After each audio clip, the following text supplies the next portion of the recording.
Michigan প্রতিনিধি Kamruzzaman Helal, London প্রতিনিধি Sarwar Hossain, Jeddah প্রতিনিধি হানিজ সরকার উজ্জ্বল, দাম্মাম প্রতিনিধি মুখলেসুর রহমান, কুয়েত প্রতিনিধি মোহাম্মদ জালালউদ্দিন ও কাতার প্রতিনিধি গোলাম মাওলা আকাশের পাঠানো তথ্যচিত্রে প্রবাসের সংবাদ জানাচ্ছেন সামদানি প্রত্যয়। যুক্তরাষ্ট্রের মিশিগান স্টেটের ওয়ারেন সিটিতে উদ্বোধন হয়েছে বাংলাদেশি মালিকানাধীন নিউ ইয়র্কের প্রতিষ্ঠান আল আকসা সুপারমার্কেট অ্যান্ড রেস্টুরেন্ট। উদ্বোধনের দিনই ক্রেতাদের ঢল নামে। পবিত্র রমজান এবং উদ্বোধন উপলক্ষে আগামী 10 মার্চ পর্যন্ত প্রায় সকল পণ্যের উপর ছাড় চলছে। উদ্বোধনী অনুষ্ঠানে অসংখ্য প্রবাসী বাংলাদেশি উপস্থিত ছিলেন। সিলেটের মোগলাবাজার থানার দাউদপুর ইউনিয়নে ইউনিভার্সাল আইডিয়াল কলেজের স্থায়ী ক্যাম্পাস নির্মাণের লক্ষ্যে ইউনিভার্সাল আইডিয়াল কলেজ ট্রাস্টিদের আয়োজনে ফান্ড রাইজিং ও গালা ডিনার অনুষ্ঠিত হয়েছে। পূর্ব লন্ডনের একটি অভিজাত হলে অনুষ্ঠানের শুরুতে কোরআন থেকে তেলাওয়াত করেন হাফিজ মোহাম্মদ জিলু খান। সভাপতিত্ব করেন ট্রাস্টি বোর্ডের চেয়ারম্যান মিম্বর আলী। মোহাম্মদ নাসির উদ্দিন ও শাহান চৌধুরীর পরিচালনায় অনুষ্ঠানে উপস্থিত ছিলেন নওশাদ আলী, মিজানুর রহমান, আকলাকুর রহমান, মেয়র মঈন কাদরি, নিউহামের সিভিক মেয়র রহিমা রহমান, অলি খান, মেয়র আমিরুল ইসলাম সহ অনেকে।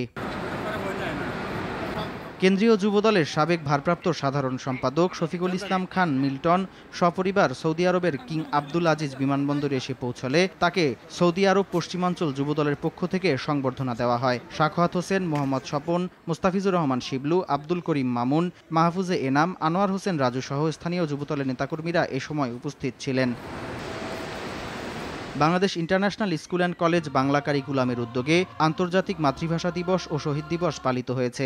পরিচালনা পর্ষদের চেয়ারম্যান আতাউর রহমান মোকলের সভাপতিত্বে প্রধান অতিথি ছিলেন বাংলাদেশ কনস্যুলেটের কনসাল জেনারেল মিয়া মোহাম্মদ মাইনুল কবির। বিশেষ অতিথি ছিলেন বাংলাদেশ কনস্যুলেটের counsellor Arifuzzaman, commercial counsellor Syeda Nahida Habiba, ভারপ্রাপ্ত অধ্যক্ষ জসিমউদ্দিন, ফুজিয়া আক্তার, তাকসিন কবির, জাহিদুল ইসলাম সহ কলেজের শিক্ষার্থী ও অভিভাবকবৃন্দ।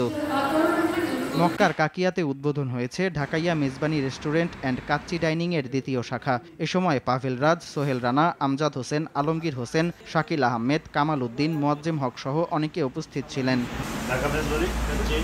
বিএনপির কেন্দ্রীয় ভাইস চেয়ারম্যান ও সাবেক মন্ত্রী মরহুম আবদুল্লাহ আল নোমানের রুহের মাগফিরাত কামনায় দাম্মাম প্রাদেশিক বিএনপির উদ্যোগে দোয়া ও আলোচনা সভা অনুষ্ঠিত হয়েছে।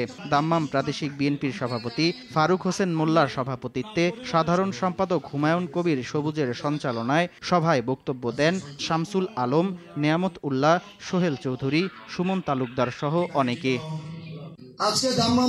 কাতারের সানাইয়া 50 স্ট্রিটে চালু হয়েছে বাংলাদেশি প্রতিষ্ঠান street 50 garage and car wash. প্রতিষ্ঠানের কাতারি স্পন্সরকে সঙ্গে নিয়ে ফিতা কেটে উদ্বোধন করেন স্বত্বাধিকারী শাহনেওয়াজ, মহিন মিয়া ও মামুন হাসান। কাতারের রাজধানী দোহায় উদ্বোধন করা হয়েছে বাংলাদেশি মালিকানাধীন চাই কাবাব রেস্টুরেন্ট। কাতারে নিযুক্ত বাংলাদেশের রাষ্ট্রদূত ও কাতারি স্পন্সরকে সঙ্গে নিয়ে মোহাম্মদ রাসেল ফিতা কেটে প্রতিষ্ঠানটির উদ্বোধন করেন। এ সময় উপস্থিত ছিলেন আলমগীর হোসেন আলী, রহিম বাদশাহ, জাফর উল্লাহ, কামরুল হাসান সহ আরও অনেকে। কুয়েত প্রবাসী বাংলাদেশিদের সংগঠন আমরা কজনের আয়োজনে বনভোজন ও সাংস্কৃতিক অনুষ্ঠান হয়েছে।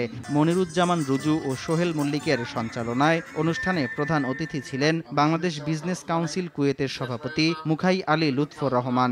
বিশেষ অতিথি ছিলেন বাংলাদেশ বিজনেস কাউন্সিল কুয়েতের সাধারণ সম্পাদক মোহাম্মদ এমাদুল, ডাক্তার মনির হোসেন, বাংলাদেশ কমিউনিটি কুয়েতের সভাপতি মুরাদুল হক চৌধুরী, হোসেন আহমেদ আজিজ সহ অনেকে।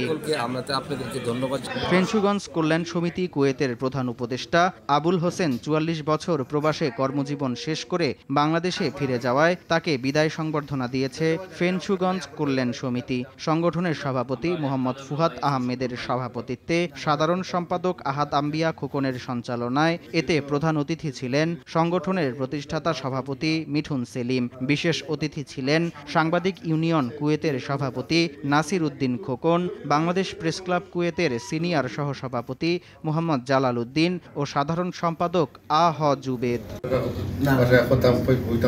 সামদানি প্রত্যয়, আর টিভি।